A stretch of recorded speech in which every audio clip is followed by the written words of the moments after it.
Ice and fire के last episode में वह तीनों ड्रैगन उस इविल मून ड्रैगन से फाइट कर रहे थे, परंतु उसने फाइट के बीच में ही ब्रेक थ्रू कर लिया था, जिसकी वजह से वह तीनों ड्रैगन वहां से चले गए थे। इधर न्यान मिंग उस इविल डीमन से लड़ रहा था। एपिसोड 113 में हम देखते हैं वह इविल डीमन न्यान मिंग पर एक डार्क हैंड से अटैक करता है, जिसे न्यान मिंग अपने लाइट स्वॉर्ड का इस्तेमाल करके डिस्ट्रॉय कर देता है, परंतु तभी उसकी स्वॉर्ड ग्लो करने लगती है और फिर तभी वह कहता है कि मैं इसे कंट्रोल नहीं कर पा रहा हूँ, परंतु तभी एक और डार्क हेड आकर उसे दबोच लेता है और तभी वह इविल डीमन कहता है कि लड़के अब यह सिचुएशन तुम्हारी बस से बाहर होती जा रही है और फिर वह इविल डीमन अपनी डार्क पावर से न्यान मिंग पर अटैक करता है, जिससे कि वह पावर उस पर जाकर लग जाती है। वह डार्क डीमन कहता है कि तुम्हें क्या लगता है कि मैं तुम्हारे इस होली स्वॉर्ड से डरता हूँ, परंतु मैं तुम्हें बता दूं कि तुम इस होली स्वॉर्ड की पूरी पावर का इस्तेमाल नहीं कर सकते क्योंकि तुम एक होली मास्टर नहीं हो। और तभी न्यान मिंग की स्वॉर्ड में से लाइट मैजिक रिलीज होता है, जिसकी वजह से वह हैंड वहीं डिस्ट्रॉय हो जाता है और अब न्यान मिंग खड़ा होकर उस इविल डीमन पर अपने आइस एंड फायर ड्रैगन से अटैक कर देता है, जिससे कि वह डीमन वहीं की वहीं एक आइस बॉल में जम जाता है और तभी न्यान मिंग उस पर अपने लाइट मैजिक से अटैक करता है, जिससे कि वह काफी ज्यादा इंजर्ड होने लगता है और तभी न्यान मिंग का फायर ड्रैगन आकर उस इविल डीमन को और ज्यादा इंजर्ड कर देता है। वह इविल डीमन कहता है कि 1000 साल बीत गए परंतु मुझे विश्वास नहीं हो रहा कि वह अभी भी यहाँ है। अब वह न्यान मिंग से कहता है कि मैं तुम्हारे टुकड़े टुकड़े कर दूंगा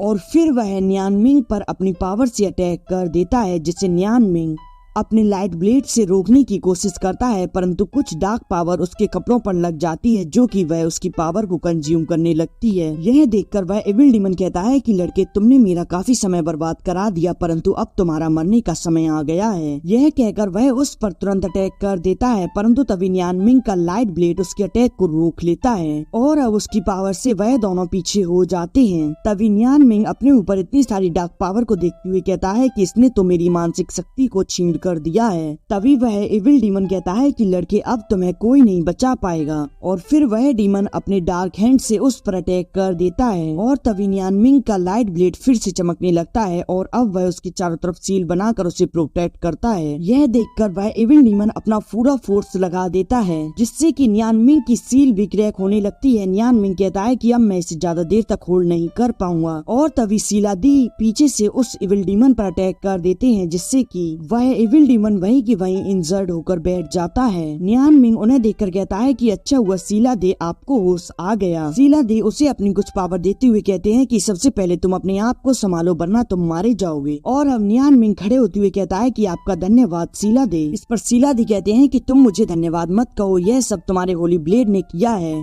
तभी पीछे से डार्क डीमन खड़े होते हुए उन पर अटैक कर देता है, जिस अटैक को न्यान मिंग अपने लाइट एंड आइस मैजिक की सील बनाकर रोकने की कोशिश करता है, परंतु वह उसे ज्यादा देर तक नहीं रोक पाता और तभी वह डार्क डीमन फिर से उन दोनों को अपने इविल मैजिक से जकड़ लेता है और अब वह डार्क डीमन न्यान मिंग से उसके लाइट ब्लेड को लेने की कोशिश करता है, परंतु न्यान मिंग उसे छोड़ने का नाम नहीं लेता। यह देखकर वह डार्क डीमन उसके हाथ में से उसकी स्वॉर्ड को छीन लेता है, जिसकी वजह से न्यान मिंग के हाथ पर कट लग जाता है, जिसमें से खून निकलने लगता है, जिससे कि उस डार्क डीमन को पावर मिलने लगती है और अब वह डार्क डीमन न्यान मिंग पर अटैक करने वाला होता है। इधर न्यान मिंग की पावर भी खत्म हो गई होती है। वह कहता है कि अब मैं ज्यादा देर तक नहीं लड़ सकता और तभी उसकी आंखें मिचने लगती हैं, परंतु तभी हम उस लाइट ब्लेड को देखते हैं जो कि उस डीमन के पास से अलग हो जाता है और अब उसमें से एक स्पिरिट बाहर आती है, जिसे देखकर न्यान मिंग कहता है कि यह तो सच में प्योर लाइट मैजिक है, परंतु मुझे समझ नहीं आ रहा कि यह पर्सन कौन है।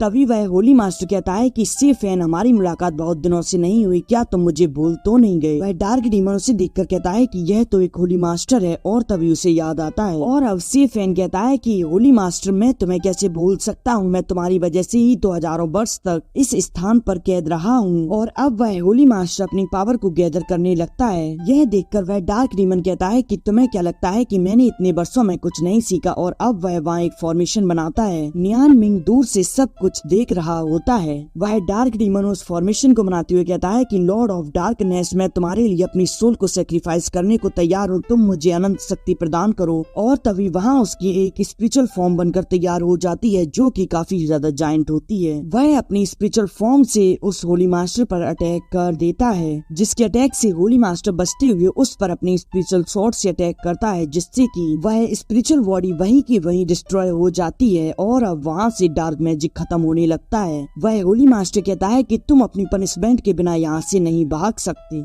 इधर वहाँ चारों तरफ लाइट मैजिक फैलने की वजह से न्यानमिंग के ऊपर और सीला डी के ऊपर से भी ब्लैक पावर हट जाती है। अब हम उन्हीं तीनों ड्रैगन्स को देखते हैं जो कि एक जगह आए होते हैं। फायर ड्रैगन कहता है कि वह बोतल को मैं नहीं ला सका। तभी स्पेस डीमन कहता है कि इसमें मेरी गलती नहीं है, किसने सोचा था कि वह इविल मून इतना पावरफुल हो जाएगा। उस इविल विजार्ड रियल्म में हमारी पावर उसके सामने कुछ भी नहीं है।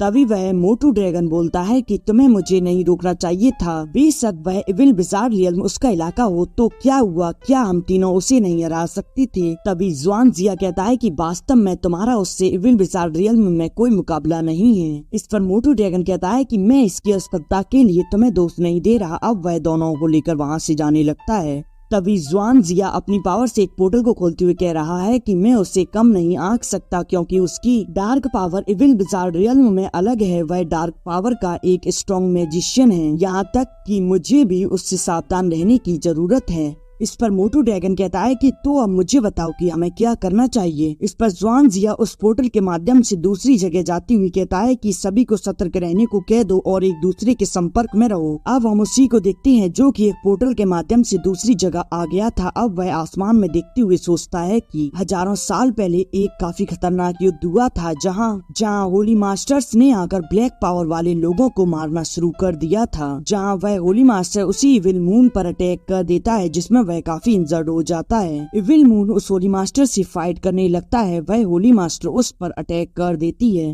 तभी जुआन जिया ने उसकी जान उस होली मास्टर के अटैक से बचाई थी, परंतु तभी आसमान में काफी सारे होली फॉर्मेशन बन गए थे, जिसकी वजह से डार्क पावर वाले लोग मारे जाने लगते हैं। और अब वह होली मास्टर भी उस इविल मून को काफी तेजी से पंच करती है, जिससे कि वह नीचे आकर गिरता है और फिर वह होली मास्टर उस पर एक डेडली अटैक करते हुए वहाँ से निकल जाती है। परंतु अटैक को हिट होने से पहले जुआन जिया उसे लेकर वहाँ से निकल गया था। जुआन जिया इस सब को सोचते हुए कहता है कि अब अपने पुराने दोस्त से मिलने का समय आ गया है और यह एपिसोड यहीं एंड हो जाता है।